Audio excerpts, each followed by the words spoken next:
नमस्कार दोस्तों, स्वागत है आप सबका आपके अपने यूट्यूब चैनल रेनबो स्टडी में। दोस्तों, आज का हमारा जो टॉपिक है वो है ब्लूम का वर्गीकरण। और ये हमारा जो सिद्धांत हम पढ़ रहे थे अधिगम के, उनका ये 12वां वीडियो है। इससे पहले 11 सिद्धांत जो हम अपलोड कर चुके हैं। अगर वो आपने नहीं देखे हैं तो प्ले लिस्ट में सर्च करके देख सकते हैं। यह टॉपिक जो है ब्लूम का वर्गीकरण यानी कि ब्लूम्स टैक्सोनॉमी, जो परीक्षा की दृष्टि से अत्यंत महत्वपूर्ण टॉपिक है, क्योंकि इस टॉपिक से हर बार परीक्षा में 2-3 क्वेश्चन ज़रूर पूछे जाते हैं। तो आइए शुरू करते हैं आज के इस टॉपिक को, ब्लूम का वर्गीकरण। इसका जो प्रतिपादन किया था वो किया था B.S. ब्लूम ने। B.S. ब्लूम ने बताया है कि बालकों को अपने उद्देश्य यानी कि लक्ष्य को प्राप्त करने के 3 मुख्य पक्ष बताए हैं। यानी कि ब्लूम ने जो है बालकों या फिर मनुष्यों को अपने उद्देश्य की प्राप्ति के लिए 3 मुख्य पक्ष बताए हैं। इनमें पहला है ज्ञानात्मक पक्ष यानी कॉग्निटिव डोमेन, दूसरा है भावनात्मक पक्ष यानी अफेक्टिव डोमेन, तीसरा है क्रियात्मक पक्ष साइकोमोटर डोमेन। ब्लूम ने अपने सिद्धांत के अंतर्गत बताया है कि प्राणी को अपने लक्ष्य को प्राप्त करने के लिए निम्न चरणों से होकर गुजरना पड़ता है। यदि इन चरणों की जानकारी उसे पूर्व में हो तो अपने उद्देश्य को प्राणी या बालक आसानी से प्राप्त कर सकता है। इनका मानना है कि अगर जो उद्देश्य इन्होंने बताए हैं उनकी जानकारी अगर बालक या प्राणी को पूर्व में होती है तो वो अपने उद्देश्य को आसानी से प्राप्त कर सकता है। इसे क्या है 3H के नाम से भी जाना जाता है। सीखने के प्रकार।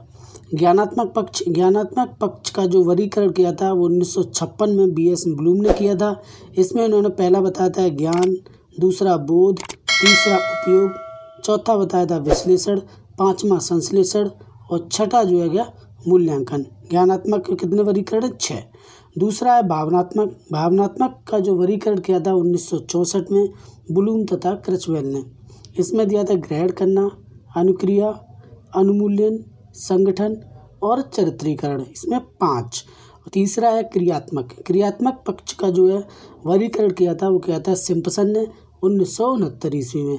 इसमें पहला है अनुकरण, दूसरा परिचालन, तीसरा शुद्धता, चौथा संयोजन और 5वां है स्वाभाविक। इससे जो प्रश्न बनता है वो सबसे अधिक प्रश्न जो पूछे जाते हैं वो ज्ञानात्मक पक्ष से ही पूछे जाते हैं। तो अब इसे हम बारी बारी से क्या है अच्छे से समझ लेते हैं।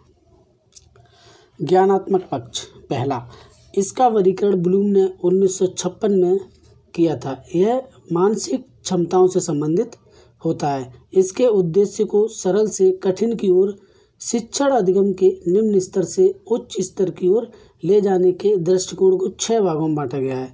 यानी कि इसको ज्ञानात्मक पक्ष को क्या है 6 भागों में बांटा गया है। पहला क्या है इसमें ज्ञान।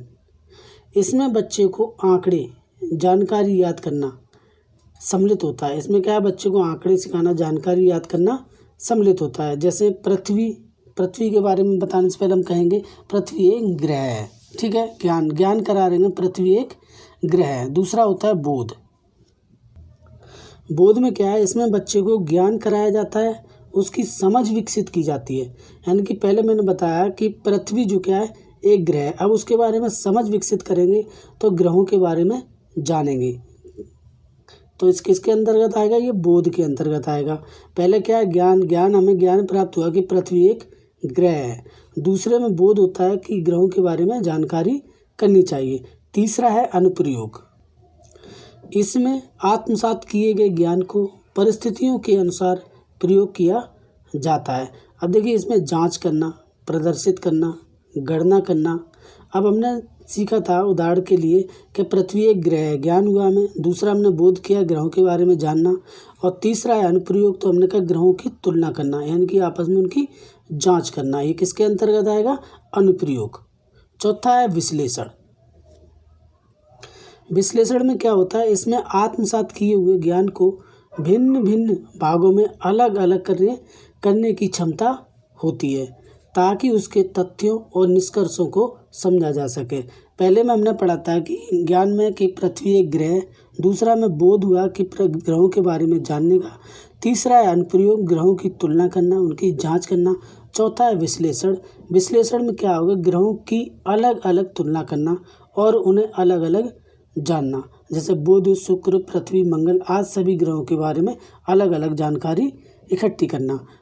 पाँचवा जो आता है हमारा वो है संश्लेषण। संश्लेषण में आता है, इसमें नए अर्थ पर जोर देकर हिस्सों को जोड़कर संपूर्ण बनाया जाता है। और जैसे तर्क देना, ग्रहों के बारे में जानना और समझ विकसित करना, तर्क वितर्क करना, उनके ऊपर वाद विवाद करना, निष्कर्ष निकालना। उसके बाद क्या है, निष्कर्ष निकालना, यानी कि सभी ग्रहों के बारे में जानकारी एकत्रित करना। पहले हमने विश्लेषण में किया, ग्रहों को अलग अलग उनकी तुलना करी, उनकी जांच करी। फिर क्या है, संश्लेषण में सभी ग्रहों के बारे में अलग अलग जो जानकारी एकत्रित करना। और छठा जो इसका भाग है वो है मूल्यांकन। इसमें सीखे गए ज्ञान का मूल्यांकन किया जाता है कि कितना सीखा। तो ये किसके अंतर्गत आएगा, मूल्यांकन के। अब नेक्स्ट देखते हैं, ज्ञानात्मक पक्ष को हमने बहुत ही अच्छे से उदाहरण की सहायता से समझा। अब देखते हैं भावनात्मक पक्ष को।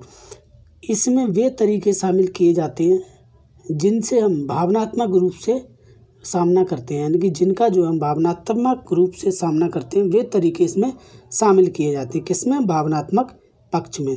जैसे तारीफ, उत्साह, प्रेरणा आदि ये किसके हैं, भावनात्मक पक्ष के। भावनात्मक पक्ष का जो पहला वर्गीकरण है वो है ग्रहण करना, यानी कि ग्रहण करना किसी चीज़ को, यानी कि हम अच्छी आदतों को ग्रहण करना। जैसे परोपकार का एक गुण है वो हमने ग्रहण कर लिया। अब उस परोपकार का जो गुण हमने ग्रहण किया उसके प्रति हम अनुक्रिया करेंगे, लोगों पर परोपकार करेंगे। तीसरा फिर आएगा अनुमूल्यन। अनुमूल्यन मतलब आत्मसात करना कि गुण सही है या गलत है, यानी कि हम अनुमूल्यन करेंगे कि ये जो हम परोपकार का गुण है, जो लोगों पे हम परोपकार कर रहे हैं वो सही है या गलत है। फिर हम उसका संगठन तैयार करेंगे, संगठन करना, संगठन बनाना कि किन किन पर परोपकार करना है। और पांचवा है चरित्रीकरण। उसके बाद अपने परोपकार करने के गुण को आदत बना लेंगे, चरित्र में ढाल लेंगे। पहला क्या, हम किसी गुण को ग्रहण करेंगे, फिर उसके प्रति अनुक्रिया करेंगे, लोगों पर परोपकार करेंगे। और तीसरा है अनुमूल्यन, यानी कि आत्मसात करेंगे कि गुण सही है या गलत है। चौथा है संगठन करना, फिर संगठन बनाएंगे कि किन किन पर परोपकार करना है। उसके बाद चरित्रीकरण करेंगे, उसके बाद परोपकार करने के गुण को आदत बना लेंगे और चरित्र में ढाल लेंगे। तो ये हो गए भावनात्मक पक्ष के वर्गीकरण। अब देखते हैं क्रियात्मक पक्ष। क्रियात्मक पक्ष में सिम्पसन महोदय ने 5 चरण बताए हैं जो निम्न प्रकार हैं। और भावनात्मक पक्ष में भी 5 चरण थे, जबकि ज्ञानात्मक पक्ष में जो है 6 चरण थे। वो आपको याद रखना है, उनका क्रम भी याद रखना है कि किस क्रम में वो थे। अब देखते हैं क्रियात्मक पक्ष। पहला है अनुकरण करना, किसी को देखेगा अनुकरण करेगा, किसी मॉडल को, हीरो को या फिर किसी महापुरुष के चरित्र को, बोलचाल, ढाल, इन सबको देखेगा और उसका अनुकरण करेगा कि ये किसके अंतर्गत है, अनुकरण के। दूसरा है परिचालन। परिचालन के अंतर्गत क्या आता है, तत्पश्चात स्वयं करने की कोशिश करेगा, जो हमने अनुकरण किया है उसको स्वयं करने की कोशिश करेगा। तीसरा है शुद्धता, उसके बाद शुद्धता आएगी। संयोजन चौथा पक्ष जो है संयोजन है, वर्गीकरण, अन्य से अलग करने का प्रयास करेगा। पांचवा है स्वाभाविक, तत्पश्चात अपने इस क्रियाकलाप को आदत में डाल लेगा और स्वयं करेगा। तो ये था ब्लूम का वर्गीकरण, जो कि हमने बहुत ही अच्छे से समझा और उदाहरणों के साथ समझा। दोस्तों, अगर आपको वीडियो पसंद आई हो तो इसे लाइक करें और अपने दोस्तों को भी शेयर करें। धन्यवाद दोस्तों, हम मिलते हैं अगली वीडियो में।